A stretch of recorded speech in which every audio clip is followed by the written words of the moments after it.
So we have a unit 1, principal stresses and strains, chapter 1, and chapter 2, theories of failure. We have two topics are there in the unit 1. So the first one is principal stresses and strains, and second one is theories of a failure. So as per my knowledge, this topic, the second chapter, the theories of failures, it is very easy, and only we have 5 theories of failures are available. So that's why first we will start with the theories of failures. Only small problems are there. So later I will just explain the principal stresses and strains. Okay. So before going to that, the theories of failures, the first in the unit 1, strength of materials 1, SM1, you people learn a lot of factors like what is the stress and also what is the strain, and also how the compression strength, how the tensile strength will act on the member. So like that, you people learn a lot of technology and the modulus of velocity, modulus of rigidity. So all those things you people learned clearly in the strength of materials 1. So now in the SM2, in this chapter, in this semester, we will explain different types of the elements as well as some of the most important thing for the practical aspect also. Okay. So now before explaining the theories of failures, first I will explain some basic concept. For suppose if I take a body or any member like this, okay. Now I apply a load on the structure or on this element. So what happens in this member or in this element, there will be stresses and strains are produced in this body. Okay. So here when the stresses and strains are produced in this body, what happens? The stresses and strains are stress is directly proportional to strain in the elastic limit only. In the elastic limit. But suppose you people learn already the stress strain curve, stress and also strain curve. Or suppose if I take a small steel member, for the steel, the stress strain curve is like this. Okay, so that means this portion up to this part is a elastic portion or elastic limit. So later it is a plastic limit and also strain hardening limit. So like that we have a different types of the phases are there when you observe in the stress strain curve for the steel. So same like that, if I take a low if I take this one a body, I apply a load on this one, what happens? There will be stresses and the strains are developed, as well as the stress is directly proportional to the strain in the elastic limit. So what is that? The elastic limit means whatever I apply the load on the member, if I remove the, for suppose this is a member, I apply a load on this one. Once if I remove this load, whatever the deformation if you seen here in this body, again it comes to its original position. That is called, we will say in the, that this one subjected to the elastic limit only. Okay, that means it is in elastic limit. Okay. However, if the stresses produced in the body, whatever the stresses produced in the body due to the load, what happens to beyond the elastic limit, there will be a permanent deformation. Permanent deformation. So this means the load is in the removed, it doesn't get the original position. That's why there is a permanent deformation is there. We call it as a, that member is failed. There should be a failure does not mean rupture of body. For suppose if I take a member, what happens?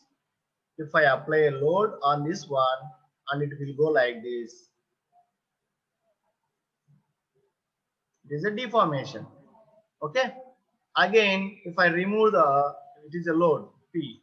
Okay. If I remove this one load, what happens? Again, it will comes to its original position. This portion, when it is in elastic limit. If you observe in the plastic limit, what happens? If it apply a load on the member, it will go to some deformation. And even though this one, if I remove the load, it doesn't come to its original position. It will go to the deformation only. There is a permanent deformation. We didn't get the original position in the plastic limit. Okay. So here we are observing there is an elastic limit as well as the plastic limit. If we apply a load on this one, we will get some deformation. If you remove that one, we will get the original position, that one in the elastic limit. If you observe in the plastic limit, even though if we remove the load, there will be a permanent deformation. We call it as a failure. For suppose, if I consider a member like this, this is a steel strip. This is a steel strip. If I take this one and I apply this strip, I kept in the tensile strength test. Maybe that is a universal testing machine, whatever it may be, the testing machine. What happens first? It will go to the some deformation, and even though if you apply more load, it will go to the permanent deformation. But why the stresses and the strains are developed when it is going to the beyond the plastic limit also? There are some reasons are there. The failure occur due to the quantities such as shear stresses and strain energy. Based on that shear energy and the strain energy only, there will be a failure will occur. So even though to explain which elements or which components are affecting more to the failure, there are some advanced theories are there. Those are, we call it as a theories of failures. Certain limiting value when you reach the theories, that's that one I will write here. Theories of failure. This failure will occur here. The first one is the maximum principal stress. The second one is the maximum principal strain.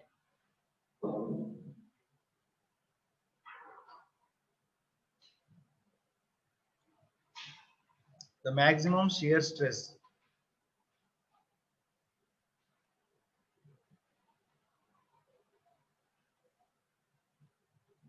Fourth one is the maximum strain energy.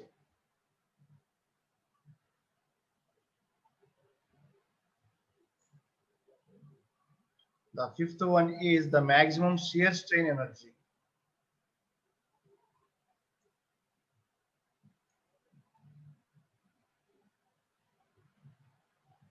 If you observe, these are the theories of failures available in this chapter. Okay. So if you observe here, we have total 5 theories of failures are there. The first one is maximum principal stress and maximum principal strain. It is not stress. Okay, and also the maximum shear stress and the maximum strain energy, maximum shear strain energy. We have total 5 theories are there, and we have to explain and we have to discuss each theory separately. And regarding to each theory, we have 1 or 2 problems are there, very basic small problems are there, we will solve very easily. So before that, first of all, I have to explain what is the principal stress. The definition means, the principal stress means when you take a plane. So in this plane, the shear stress is 0. When the shear stress is 0, that one we call it as a principal stress or principal plane. At the same time, in this one, if you take any member, there is a normal stresses will develop, Pn. Okay, when the normal stresses will develop in this plane, we call it as a principal stresses. Okay, in this plane where the shear stresses are 0, that one we call it as a principal plane. Again, the normal stresses will develop along with the stresses and the strain. The normal stresses developed in this plane, we call it as a principal stresses. That's why we call it as a principal stress. So now if we take each one, the maximum principal stress theory and the maximum principal strain theory, the maximum shear stress theory, maximum strain energy theory, maximum shear strain energy theory. So these are the things we have to discuss each and everything separately, and all these theories are very easy, and I will explain one or two times for your better understanding, and we will solve one or two problems regarding each theory. Then we will finish the chapter 2 under unit 1. Okay. Now, while solving the theories of failures, you people already know this one. If it is a body, the tensile forces are acting like this. For suppose we denoted with the sigma 1. Okay. This is the stress. We call it as a tensile stresses. For suppose this is a body, whatever you will take. Okay. Now in this series of failures, one we are trying to know the nomenclature, the sigma 1, sigma 2, sigma 3 equal to principal stresses. One second, please wait for a while.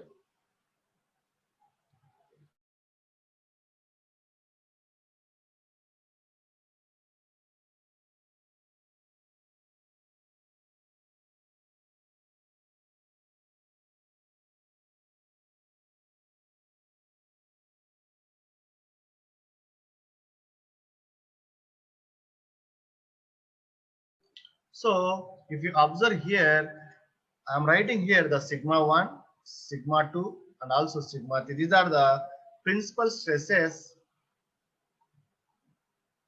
in any complex system. As well as along with the sigma 1, sigma 2, sigma 3, we have sigma star. We will take either it is in tensile or compressive stress at the elastic limit only. Don't forget this one, at the elastic limit, not in the plastic state. So if you observe here, the sigma 1, sigma 2, sigma 3, we denoted as a principal stresses in any complex system, and sigma star is the tensile or compressive stress at the elastic limit. So my dear students, we have only remember that we have total 5 theories of failures are there. The first one is maximum principal stress theory, maximum principal strain theory, maximum shear stress theory, maximum strain energy theory, maximum shear strain energy theory. So total 5 theories of failures are there. When you people are deriving the each theory, or when we discussing about the each theory, first we have to discuss the nomenclature. It is a sigma 1, sigma 2 and the sigma 3. These three are principal stresses in any complex system, and sigma star, that means maybe it is sigma c or sigma t. Both are tensile or compressive stresses at the elastic limit. We denoted with the, if sigma c is there, definitely it is a compressive stress. When sigma t is there, that is the tensile stress. Both are at the elastic limit only. And sigma 1, sigma 2, sigma 3, these three are principal stresses at any complex system. Okay. Now moving ahead to the first theory, I am explaining for your better understanding. This is a very easy and most important thing in the examination. They may be asked, or I don't know, but they will ask definitely the problem and answer. But theory a little bit so only sometimes they are asking. Okay, the first one, the maximum principal stress theory. Very easy. Only one step is there.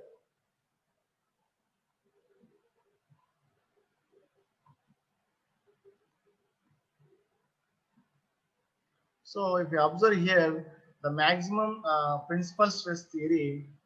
Okay, the maximum principal stress theory, according to this theory, if you observe this theory, the failure of the material will occur when the maximum tensile stress, that is a sigma 1, in the complex system reaches the maximum stress at the elastic limit.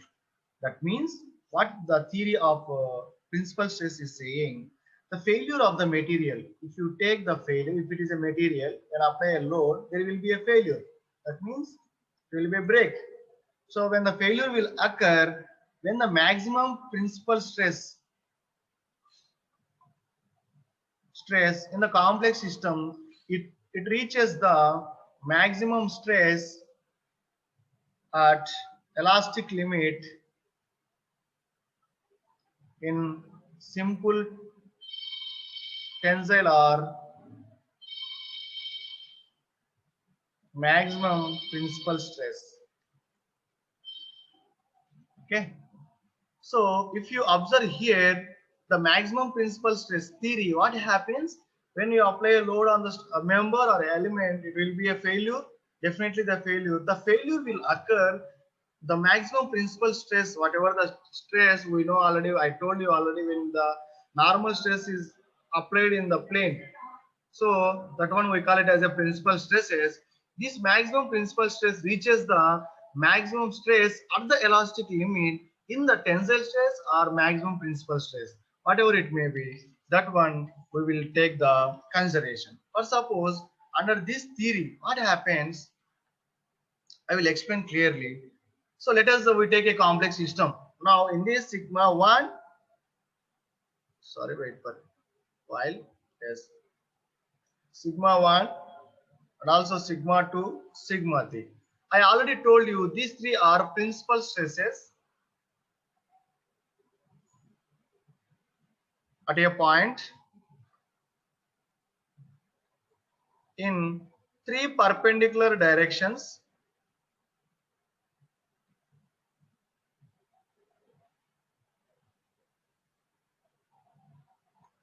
Yeah. So now sigma T star, sigma C star. This one is the tensile stress and this one is the compressive stress. So here in this theory, the sigma 1, sigma 2, sigma 3, these three are principal stresses. Let us assume that these three are principal stresses at a point in the three perpendicular directions. Okay, where sigma T and sigma C are tensile stress and the compressive strength. You people already know very well regarding this one, but for your better understanding, I am explaining again and again. Okay, according to this theory, what will happen? Sigma 1, that is the tensile stress, is greater than sigma T star in simple tension. So maybe internet is very low. I am switching off my video. Yeah. So when sigma 1 is greater than sigma T star, it is in simple tension. When you are taking compression, what happens? That is sigma 3 is greater than sigma C star in compression. Okay. Here, the simplest and oldest theories of failure, and we call it as a Rankine's theory. We call it as a Rankine's theory. So if the maximum principal stress sigma 1 is a design criteria and maximum principal stresses must not exceed the principal stresses, that means the sigma 1 equal to sigma T. So what happens? Sigma T equal to sigma T star by safety factor. So my dear students, if you observe here, there will be a principal stresses and the principal strains. Wait for 1 second.